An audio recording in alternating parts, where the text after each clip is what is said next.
Betul tak? Madu pun boleh bertahan tak rosak selama beribu tahun. Biar betul. Dalam makam Firaun dekat piramid Giza, ahli arkeologi jumpa bekas madu purba yang masih elok walaupun lebih 3000 tahun usia dia.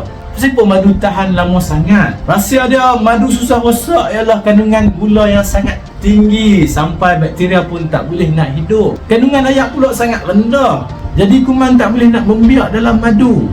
Selain itu, madu bersifat dia berasid dan mengandungi enzim semula jadi yang menghasilkan bahan antibakteria. Sebab itulah kalau apa simpan madu rapat, kedap, baik punya, tak masuk darah dan air, madu boleh tahan puluhan malah ribuan tahun. Ini fakta, spesialnya tamadun purba dulu guna madu sebagai ubat luka. Macam mana?